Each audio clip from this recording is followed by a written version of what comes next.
Hello student, this is BSI academy classes. आज हम discuss करेंगे जो 1000 MCQ की सीरीज चल रही थी उसका पार्ट नंबर 2 डिस्कस करेंगे, जिसमें कुछ इंपॉर्टेंट MCQ देखेंगे। क्योंकि अभी हम इसमें 1 बाय 1 के बाद एक हम सारे MCQ इसमें ले रहे हैं। आप इन्हें ध्यान से सुनिए और पिछला वाला वीडियो भी आप सुनिए, आगे नेक्स्ट वाले वीडियो भी आपके लिए अपलोड होते रहेंगे, वो सुनिए। इसको बताने से पहले मैं बता दूं, कमिंग एग्जाम्स के लिए UGC नेट और सेट एग्जाम्स के लिए रजिस्ट्रेशन चल रहे हैं। रजिस्ट्रेशन करने के लिए आप हमें व्हाट्सअप या हमें कॉल कर सकते हैं। वीडियो के डिस्क्रिप्शन में हमारा नंबर है, आप उस पर हमें मैसेज करके डिटेल पूछ सकते हो। सबसे पहला क्वेश्चन क्या है, व्हाट डज इस IPR स्टैंड फॉर? IPR का क्या अर्थ है? International patent regulation, intellectual property rights, Indian patent rules, institutional property rights. इसका करेक्ट आंसर जो है वो है आपका इंटेलेक्चुअल प्रॉपर्टी राइट। अब क्वेश्चन ये आता है कि इंटेलेक्चुअल प्रॉपर्टी राइट होता क्या है? इंटेलेक्चुअल प्रॉपर्टी राइट क्या होता है वो मैं आपको शॉर्ट में बता दूं। इंटेलेक्चुअल प्रॉपर्टी राइट्स एक लीगल राइट्स होते हैं। लीगल राइट्स की परमिशंस होती है, वो किसी भी इंडिविजुअल्स या किसी भी ऑर्गेनाइजेशंस के ऊपर जो भी क्रिएशन किया है, जैसे इन्वेंशन, आर्टिस्टिक वर्क, सिम्बॉल्स, उसका नेम, बिजनेस का डिज़ाइन या सर्टेन पीरियड्स ऑफ टाइम के लिए इंटेलेक्चुअल प्रॉपर्टी राइट्स उसके लिए परमिशन दी जाती है, जिसको बोलते हैं intellectual property right. Intellectual property right जो होते हैं वो आपके 6 टाइप के होते हैं, जिसमें कॉपीराइट आता है, कॉपीराइट, दूसरा पेटेंट, तीसरा ट्रेडमार्क, चौथा डिज़ाइन, आपका next geographical indications and trade secrets. इतने तरह के आपके इंटेलेक्चुअल प्रॉपर्टी राइट्स होते हैं, जिसमें पहला कॉपीराइट जो होता है वो लिटरेसी, आर्टिस्टिक और म्यूजिक वर्क के लिए आपके लिए लीगल परमिशन देता है। नेक्स्ट आपका है पेटेंट। पेटेंट जो है वो इन्वेंशन या न्यू प्रोसेस में कुछ किया हुआ है उसके लिए पेटेंट यूज़ किया जाता है। ट्रेडमार्क है जो ब्रांड नेम्स, लोगोज या स्लोगन कि इसके लिए ट्रेडमार्क यूज़ किया जाता है। डिज़ाइन जो है आपका अपीयरेंस और शेप्स और प्रोडक्ट की अपीयरेंस और शेप्स के लिए यूज़ किया जाता है। ज्योग्राफिकल इंडिकेशन प्रोडक्ट की लिंक या लोकेशन के लिए किया जाता है, जैसे किसी लिंक या लोकेशन किया जाता है। ट्रेड सीक्रेट में कॉन्फिडेंशियल बिजनेस इंफॉर्मेशन रहती है। ओके, तो इस तरह से मैंने आपको बताया कि इंटेलेक्चुअल प्रॉपर्टी राइट होता क्या है, इसकी फुल फॉर्म क्या है, intellectual property rights. B is the correct answer.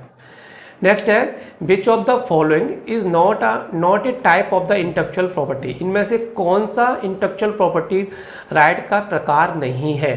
Number 1 है आपका ट्रेडमार्क, दूसरा है कॉपीराइट, तीसरा है patent and right to information. मैंने आपको जो टाइप बताए थे अभी, जिसमें ट्रेडमार्क भी है, कॉपीराइट भी है, पेटेंट भी है, राइट टू इंफॉर्मेशन नहीं है, तो इसका जो करेक्ट आंसर है वो है D is the correct answer. ठीक है, नेक्स्ट देखते हैं। In India copyright is protected for how many years after the death of the author? Bharat में कॉपीराइट लेखक की मृत्यु के बाद कितने वर्षों तक सुरक्षित रहता है? कि अगर ऑथर की मृत्यु हो जाए तो कितने वर्षों तक उसका जो राइट्स है वो सुरक्षित रहता है? 25 ईयर्स, 50 ईयर, 60 ईयर या लाइफ टाइम? इसका करेक्ट आंसर है C is the correct answer. C is the correct answer. मतलब 60 ईयर्स तक, यदि ऑथर की मृत्यु हो जाने के 60 साल बाद तक भी उसका कॉपीराइट प्रोटेक्टेड रहता है। The term patent is more aptly associated with? Patent शब्द सर्वाधिक उपयुक्त रूप से निम्नलिखित में किनसे संबंध है? लिटरेसी वर्क से, म्यूजिकल कंपोजिशन से, साइंटिफिक इन्वेंशन या ट्रेडमार्क से? पेटेंट जो है वो आपका इन्वेंशंस के लिए यूज़ किया जाता है, साइंटिफिक जो भी खोज की गई है, इन्वेंशन किया गया है, उसके लिए पेटेंट टर्म का यूज़ किया जाता है। नेक्स्ट है आपका, which international organisation overseas global IPR issue? मतलब कौन सा अंतर्राष्ट्रीय संगठन वैश्विक IPR मुद्दों की देखरेख करता है? जो ग्लोबल IPR इशू है उनकी देखरेख कौन सा ऑर्गेनाइजेशन करता है? यूनेस्को, WIPO, WTO या IFLA? इसका करेक्ट आंसर है आपका B is the correct answer. World intellectual property organisation जो है वो इसको ग्लोबल इंटेलेक्चुअल प्रॉपर्टी इशू को देखरेख करता है।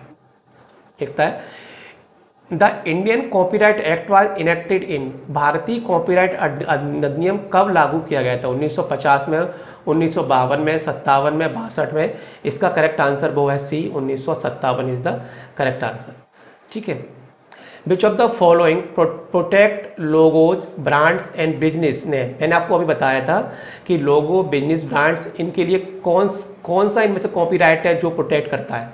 Patent and trademark, copyright and design. इसका आंसर है B. B is the correct answer. जो ट्रेडमार्क जो है, ट्रेडमार्क किसी भी बिजनेस का लोगोस, ब्रांड्स एंड बिजनेस का नेम, इन सबको प्रोटेक्ट करने के लिए ट्रेडमार्क यूज़ किया जाता है। नेक्स्ट है आपका विच of the following not cover the under copyright law. इनमें से कौन सा कॉपीराइट लॉ को के अंतर्गत नहीं आता? Books, software, musical works and scientific formula. Scientific formula जो है वो इसके अंतर्गत नहीं आता, इसलिए इसका D is the correct answer. ठीक है, D is the correct answer. Next है आपका fair use in copyright law allow us. Copyright कानून में उचित उपयोग की अनुमति है। इसका है unlimited copywriting, reuse copyright work without restriction, limited use of education, research and commentary, commercial replication and content. इसका करेक्ट आंसर आपका है C. Fair use in copyright law में अलाउ करता है limited use of education, research and commentary work. C is the correct answer.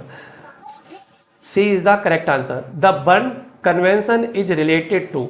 Burn convention, one जो संधि है उसमें से किससे, कौन से संबंधित है? पेटेंट से, ट्रेडमार्क से, कॉपीराइट से या इंडस्ट्रियल डिजाइन से? किससे संबंधित है? कॉपीराइट, बर्न कन्वेंशन जो है कॉपीराइट से संबंधित है। इस तरह मैंने आपके लिए 10 क्वेश्चन पहले वाले वीडियोस में लिए थे, 10 क्वेश्चन हमने इस वीडियो में लिए हैं। 10 की एक सीरीज बना रहे हैं जिससे आप छोटे छोटे वीडियोस के माध्यम से इंपॉर्टेंट क्वेश्चन को आप देखते जाइए। इस तरह से मैंने आपके लिए इंपॉर्टेंट क्वेश्चन यहाँ पे लिए, बताया आपको सारे इंपॉर्टेंट क्वेश्चंस, और मैं कुछ इंपॉर्टेंट एमसीक्यू और लेके आऊँगा। लाइब्रेरी साइंस में हम लोग बिल्कुल यूजीसी नेट और सेट एग्जाम्स के लिए स्पेशली हम लोग वर्क कर रहे हैं। हमने पेड कोर्स भी बनाया, वो बहुत ही कम फीस इसमें हमने पेड कोर्स बनाया है। आप रजिस्ट्रेशन करना चाहते हो तो आप हमें व्हाट्सअप या हमें कॉल करके इन्फॉर्मेशन ले सकते हो। तब तक के लिए थैंक यू, धन्यवाद, शुक्रिया।